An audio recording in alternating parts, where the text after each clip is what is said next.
On continue notre petite avancée sur le Nietzsche, le Zarathustra de Nietzsche, lu par donc Guy Marcy pour littératureaudio.com, un site que je vous recommande et qui est extraordinaire.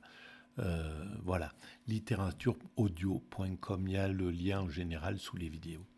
Alors, vous savez que c'est en lien avec la théorie que je développe, l'humanité pour moi, évolue vers son ultime perfection. La paix universelle, la fraternité absolue, la fin de l'homme loup pour l'homme, l'accession à l'extase, donc à la sérénité, une humanité qui a atteint sa sagesse, en somme. Voilà, la fin de la guerre et de tout le reste. Alors évidemment, ça concerne les siècles prochains. Il faudra encore 2, 3, peut-être 4, 5, peut-être 10 siècles. Mais l'humanité, elle a le temps. Allons-y, je lance. Et je commente. La censure.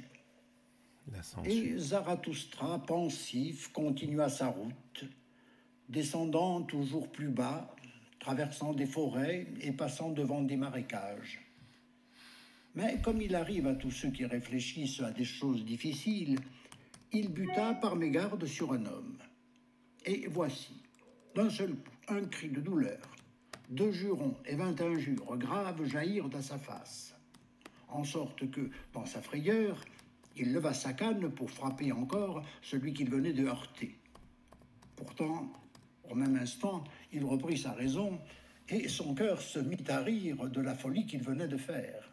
« Pardonne-moi, dit-il à l'homme sur lequel il avait buté et qui venait de se lever avec colère pour s'asseoir aussitôt. Pardonne-moi et écoute avant tout une parabole. Comme un voyageur qui rêve de choses lointaines sur une route solitaire se heurte par mégarde à un chien qui sommeille, à un chien qui est couché au soleil. Alors, c'est assez étonnant parce qu'on ne voit pas Nietzsche faire ça. C'est vraiment étonnant quand même comme image. Tous deux se lèvent et s'abordent brusquement, semblables à des ennemis mortels, tous deux effrayés à mort. Ainsi il en a été de nous. Et pourtant, combien il s'en est fallu de peu qu'ils ne se caressent, ce chien et ce solitaire. Ne sont-ils pas tous deux solitaires? Qui que tu sois, répondit toujours avec colère celui que Zarathustra venait de heurter, tu t'approches encore trop de moi, non seulement avec ton pied, mais encore avec ta parabole. Regarde, suis-je donc un chien? Et tout en disant cela, celui qui était assis se leva en retirant son bras nu du marécage, car il avait commencé par être couché par terre tout de son long, caché et méconnaissable, comme quelqu'un qui guette un gibier des marécages. « Mais que fais-tu donc » s'écria Zarathustra effrayé, car il voyait que beaucoup de sang coulait sur le bras nu. Que t'est-il arrivé? Une bête malfaisante t'a-t-elle mordu, malheureux? Celui qui saignait ricanait toujours avec colère. « En quoi cela te regarde-t-il » s'écria l'homme. C'était lui qui était... Et il voulut continuer sa route. « Ici, je suis chez moi et dans mon domaine. M'interroge qui voudra, je ne répondrai pas à un maladroit. » « Tu te trompes, dit Zarathustra plein de pitié en le retenant. « Tu te trompes. Tu n'es pas ici dans ton royaume, mais dans le mien. Et ici, il ne doit arriver malheur à personne. Appelle-moi toujours comme tu voudras. Je suis celui qu'il faut que je sois. Je me nomme moi-même Zarathustra. Allons, c'est là-haut qu'est le chemin qui mène à la caverne de Zarathustra. Elle n'est pas bien loin. Ne veux-tu pas venir chez moi pour soigner tes blessures? Tu n'as pas eu de chance dans ce monde, malheureux.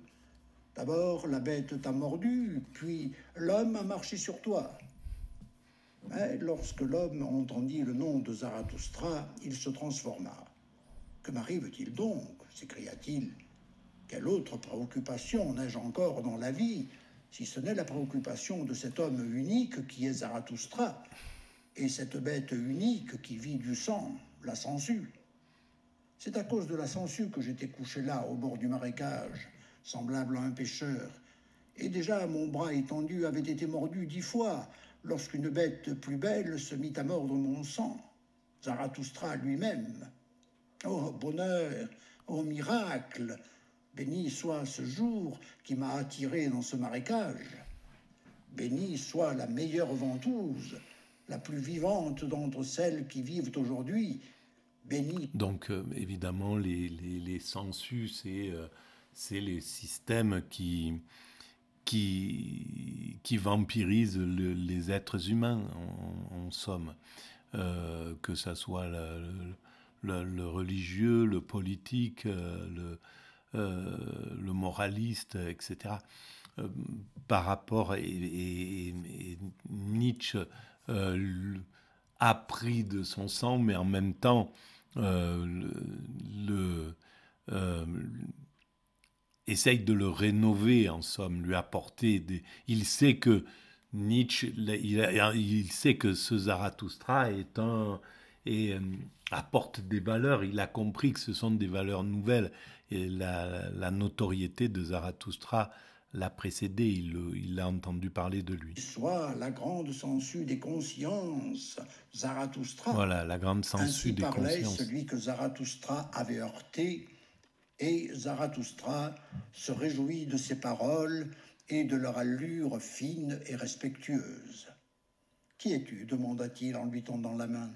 « Entre nous, il reste beaucoup de choses à éclaircir et à rasséréner, mais il me semble déjà que le jour se lève clair et pur. »« Je suis le consciencieux de l'esprit, » répondit celui qui était interrogé, « et dans les choses de l'esprit, il est difficile que quelqu'un s'y prenne d'une façon plus sévère, plus étroite et plus dure que moi, excepté celui de qui je l'ai appris, Zarathustra lui-même.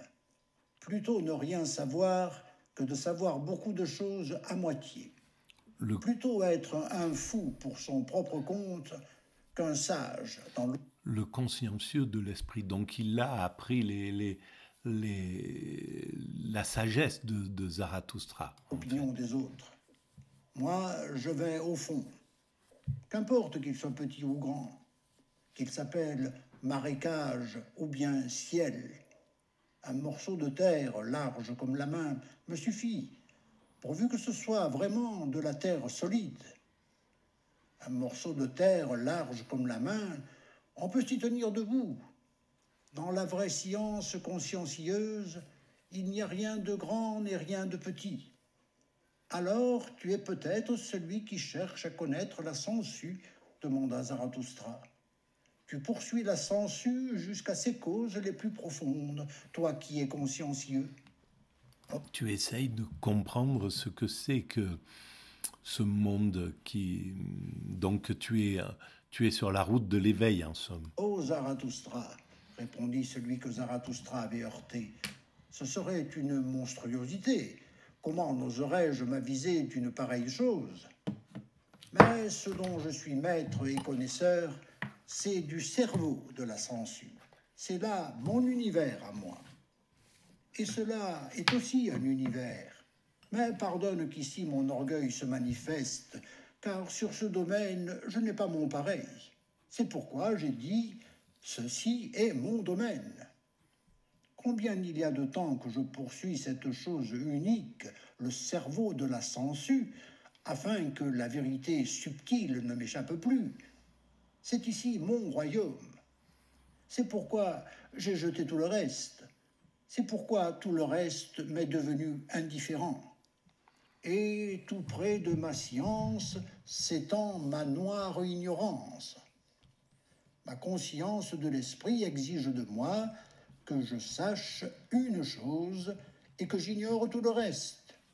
Je suis dégoûté de toutes les demi-mesures de l'esprit, de tous ceux qui ont l'esprit nuageux, flottant et exalté. Où cesse ma probité, commence mon aveuglement. Et je veux être aveugle. Où je veux savoir cependant, je veux aussi être trouble, c'est-à-dire dur, sévère, étroit, cruel, implacable. Que tu aies dit un jour, ô Zarathustra, l'esprit, c'est la vie qui incise elle-même la vie. C'est ce qui m'a conduit et L'esprit, c'est la vie qui incise elle-même la vie. Donc qu'il ouvre et qui la comprend, qui essaye de la comprendre. Et la cruauté dont il parle, à mon sens, la cruauté dont parle Zarathustra, dont parle Nietzsche, c'est la cruauté de mettre en lumière, sous le nez de l'humain, la servitude dans laquelle il est, l'écrasement dans lequel il est par les religions, les États, par les systèmes, etc. Et donc pouvoir lui permettre de s'éveiller. Et c'est très difficile de se libérer de sa prison, de cette servitude volontaire. C'est très difficile de rompre avec les habitudes, avec tout ce qu'on nous a enseigné depuis. C'est là où il y a où situe la cruauté Nietzsche. C'est pas du tout la cruauté du guerrier ou qu'on peut retrouver dans la guerre, n'importe laquelle, hein, la guerre classique ou la guerre industrielle, qui jette des gens à la rue, voilà, c'est pas cette cruauté-là dont parle Nietzsche. Lui à ta doctrine. Et en vérité, avec mon propre sang, j'ai augmenté ma propre science. Comme le prouve l'évidence, interrompit Zarathustra.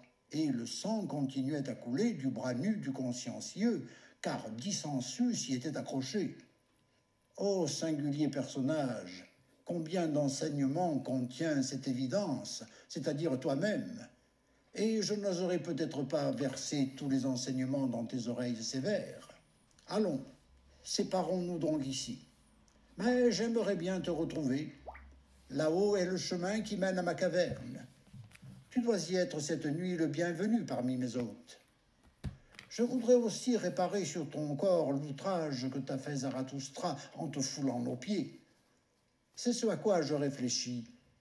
Mais maintenant, un cri de détresse pressant m'appelle loin de toi. Ainsi parlait Zarathustra. Voilà. Donc oui, on va continuer quand même. Un petit peu. L'enchanteur. 1. Mais en contournant un rocher, Zarathustra vit non loin de là, au-dessus de lui, sur le même chemin, un homme qui gesticulait des membres comme un fou furieux et qui finit par se précipiter à terre à plat ventre. « Halte !» dit alors Zarathustra à son cœur. « Celui-là doit être l'homme supérieur. C'est de lui qu'est venu ce sinistre cri de détresse. Je veux voir si je puis le secourir. » Mais lorsqu'il accourut à l'endroit où l'homme était couché par terre, il trouva un vieillard tremblant, aux yeux fixes, et malgré toute la peine que se donna Zarathustra pour le redresser et le remettre sur les jambes, ses efforts demeurèrent vains. Aussi, le malheureux ne sembla-t-il pas s'apercevoir qu'il y avait quelqu'un auprès de lui. Au contraire, il ne cessait de regarder de ci, de là, en faisant des gestes touchants, comme quelqu'un qui est abandonné et isolé du monde entier. Pourtant, à la fin, après beaucoup de tremblements, de sursauts, de reploiements sur soi-même, il commença à se lamenter ainsi. Qui me réchauffe? Qui m'aime encore? Donnez des mains chaudes, donnez des cœurs réchauds. Étendu, frissonnant, un moribond à qui l'on chauffe les pieds, secoué, hélas, de fièvre inconnue, tremblant devant les glaçons aigus des frimas, chassé par toi, pensée, innommable, voilée, effrayante, chasseur derrière les nuages, foudroyé par toi, œil moqueur qui me regarde dans l'obscurité. Ainsi, je suis couché, je me courbe et je me tords, tourmenté par tous les martyrs éternels, frappé par toi, chasseur le plus cruel, toi, le Dieu inconnu. Frappe plus fort, frappe encore une fois, transperce, brise ce cœur. Pourquoi me tourmenter de flèches épointées? Que regardes-tu encore, toi que ne fatigue point la souffrance humaine, avec un éclair divin dans tes yeux narquois? Tu ne veux pas tuer, martyriser seulement, martyriser? Pourquoi me martyriser? Dieu narquois, inconnu. Tu t'approches en rampant au milieu de cette nuit. Que veux-tu? Parle. Tu me pousses et me presses. Tu es déjà trop près. Tu m'entends respirer, tu épilles mon cœur. Jaloux que tu es. De quoi donc es-tu jaloux? Ôte-toi, ôte-toi. Pourquoi cette échelle? Veux-tu entrer, t'introduire dans mon cœur, t'introduire dans mes pensées les plus secrètes? Impudent, inconnu, voleur, que veux-tu voler? Que veux-tu écouter? Que veux-tu extorquer, toi qui tortures, toi le dieu bourreau? Ou bien dois-je, pareil au chien, me rouler devant toi, m'abandonnant, ivre et hors de moi, t'offrir mon amour en rampant? En vain, frappe encore, toi le plus cruel des aiguillons. Je ne suis pas un chien, je ne suis que ton gibier, toi le plus cruel des chasseurs, ton prisonnier le plus fier, brigand derrière les nuages. Parle enfin, toi qui te caches derrière les éclairs, inconnu, parle. Que veux-tu, toi qui guettes sur les chemins? Que veux-tu de moi? Comment? Une rançon. Que veux-tu comme rançon? Demande beaucoup, ma fierté te le conseille. Et parle brièvement, c'est le conseil de mon autre fierté. C'est moi que tu veux, moi tout entier. Et tu me martyrises, fou que tu es, tu tortures ma fierté. Donne-moi de l'amour, qui me chauffe encore, qui m'aime encore. Donne des mains chaudes, donne des cœurs réchauds. Donne-moi, à moi le plus solitaire, que la glace, hélas, la glace fait 7 fois languir après des ennemis même. Donne, oui, abandonne-toi à moi, toi le plus cruel ennemi. Parti, il a fui lui-même, mon seul compagnon, mon grand ennemi, mon inconnu, mon Dieu bourreau. Non, reviens avec tous tes supplices. Reviens au dernier de tous les solitaires. Toutes mes larmes prennent vers toi leur cours, et la dernière flamme de mon cœur s'éveille pour toi. Reviens, mon Dieu inconnu, ma douleur, mon dernier bonheur. 2. Mais en cet endroit, Zarathustra ne put se contenir plus longtemps. Il prit sa canne et frappa de toutes ses forces sur celui qui se lamentait. « Arrête-toi, lui cria-t-il avec un rire courroucé. « Arrête-toi, histrion, faux monnayeur, menteur incarné, je te reconnais bien. Je veux te mettre le feu aux jambes, sinistre enchanteur. Je sais trop bien en faire cuire à ceux de ton espèce. » En fait, il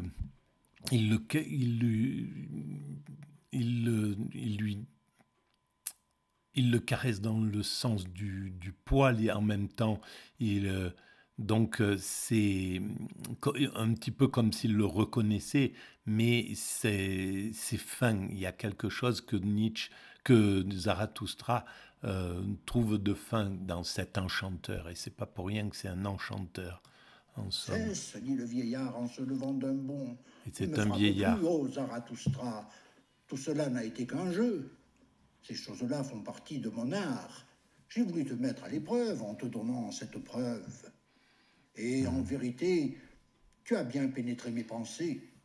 Et il s'est montré comme s'il était le meilleur des hommes, celui qui avait tout compris, qui était à la hauteur de Zarathustra. Toi aussi, ce n'est pas une petite preuve que tu m'as donnée de toi-même. Tu es dur, sage Zarathustra. Tu frappes durement avec tes vérités. Ton bâton noueux me force à confesser cette vérité. « Ne me flatte point, répondit Zarathustra, toujours irrité et le visage sombre, histrion dans l'âme. Tu es un faux semblant. Pourquoi parles-tu de vérité? Toi, le pan des pans, mère de vanité, qu'est-ce que tu jouais devant moi, sinistre enchanteur? En qui devais-je croire lorsque tu te lamentais ainsi?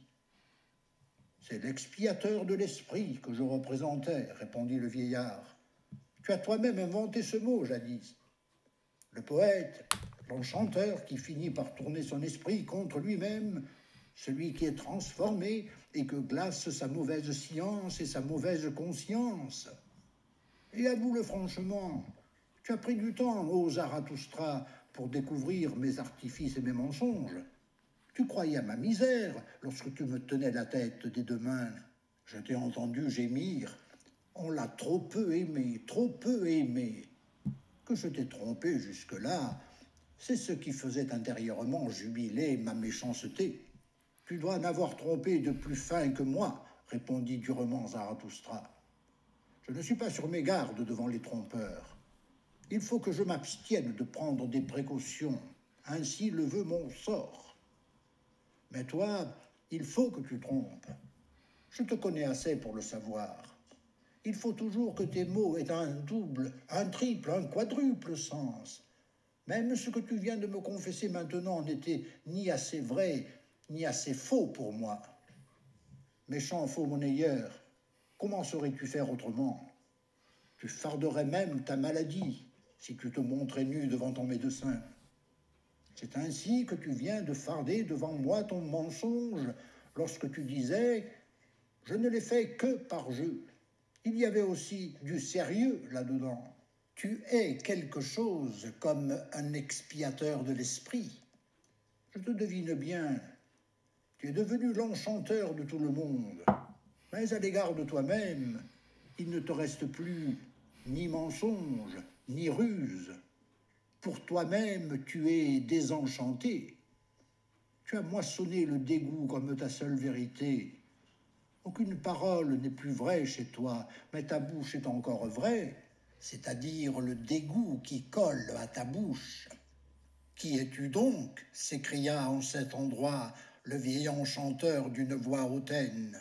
Qui a le droit de me parler ainsi, à moi qui suis le plus grand des vivants d'aujourd'hui? Et un regard vert fondit de ses yeux sur Zarathustra. Mais aussitôt, il se transforma et il dit tristement « Oh Zarathustra, je suis fatigué de tout cela, mes armes dégoûtent. Je ne suis pas grand, que sert-il de feindre? Mais tu le sais bien, j'ai cherché la grandeur. Je voulais représenter un grand homme, et il y en a beaucoup que j'ai convaincus. Mais ce mensonge a dépassé ma force. C'est contre lui que je me brise. Oh Zarathustra, chez moi, tout est mensonge. Mais que je me brise, cela est vrai chez moi. C'est à ton honneur, reprit Zarathustra, l'air sombre et le regard détourné vers le sol. C'est à ton honneur d'avoir cherché la grandeur, mais cela te trahit aussi. Tu n'es pas grand. Vieil enchanteur sinistre, ce que tu as de meilleur et de plus honnête, ce que j'honore en toi, c'est que tu te sois fatigué de toi-même et que tu te sois écrié « Je ne suis pas grand ». C'est en cela que je t'honore comme un expiateur de l'esprit. Si même cela n'a été que pour un clin d'œil, dans ce moment tu as été vrai. Mais dis-moi, que cherches-tu ici dans mes forêts et parmi mes rochers? Et si c'était pour moi que tu t'es couché dans mon chemin, quelle preuve voulais-tu de moi? En quoi voulais-tu me tenter? Ainsi parlait Zarathustra, et ses yeux étincelaient. Le vieil enchanteur fit une pause, puis il dit « Est-ce que je t'ai tenté? Je ne fais que chercher. Oh Zarathustra, je cherche quelqu'un de vrai, de droit, de simple, quelqu'un qui soit sans feinte, un homme de toute probité, un vase de sagesse, un saint de la connaissance, un grand homme. Ne le sais-tu donc pas, ô Zarathustra? Je cherche Zarathustra. » Alors, il y eut un long silence entre les deux. Zarathustra, cependant...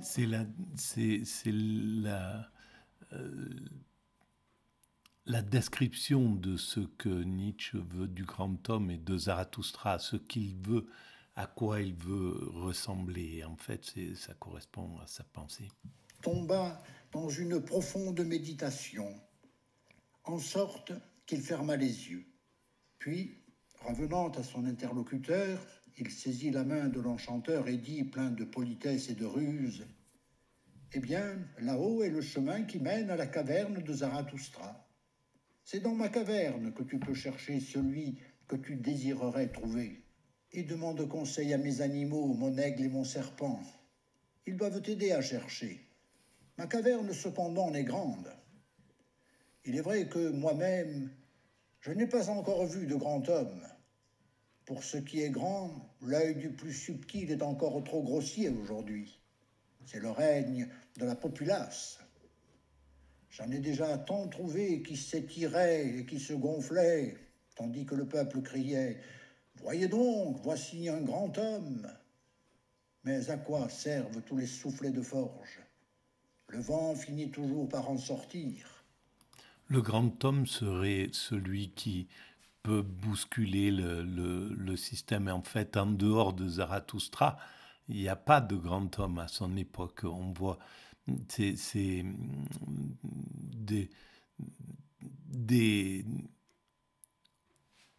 ceux qui voudraient faire tomber, vaciller toutes les statues, tous les totems qui ont été construits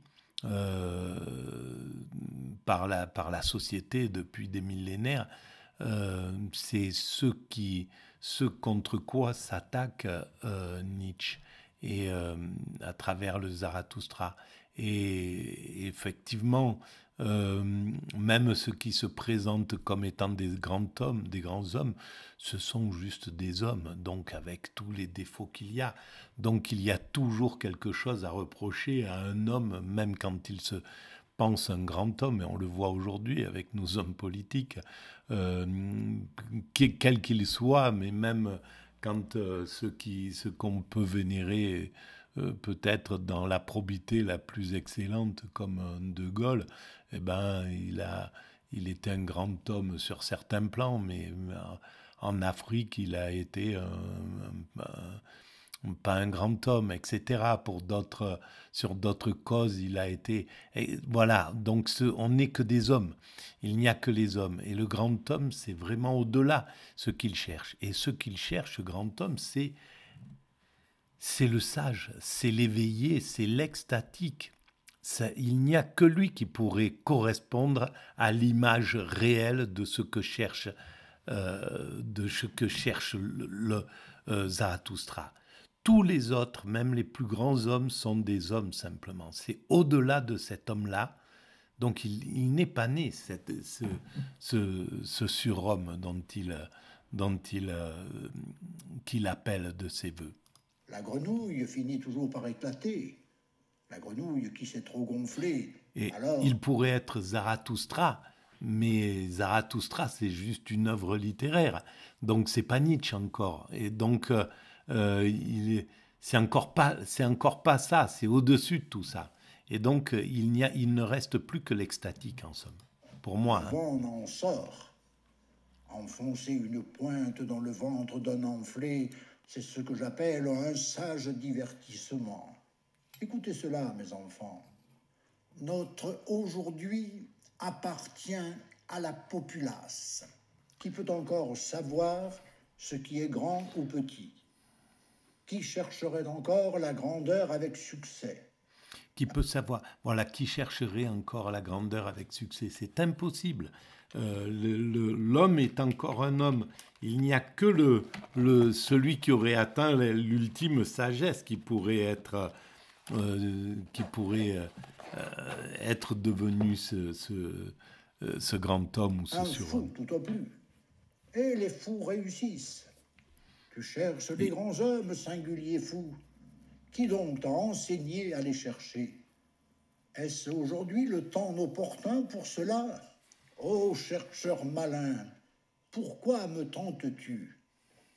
Ainsi parlait Zarathustra, le cœur consolé, et en riant, il continua son chemin. Voilà, donc au fond, il a compris que Oui, voilà, c'est pas de ce monde encore. C'est pas, l'esprit, la conscience humaine n'a pas encore atteint l'aptitude à être devenu ce sage. Voilà, mes amis. À très bientôt. Au revoir.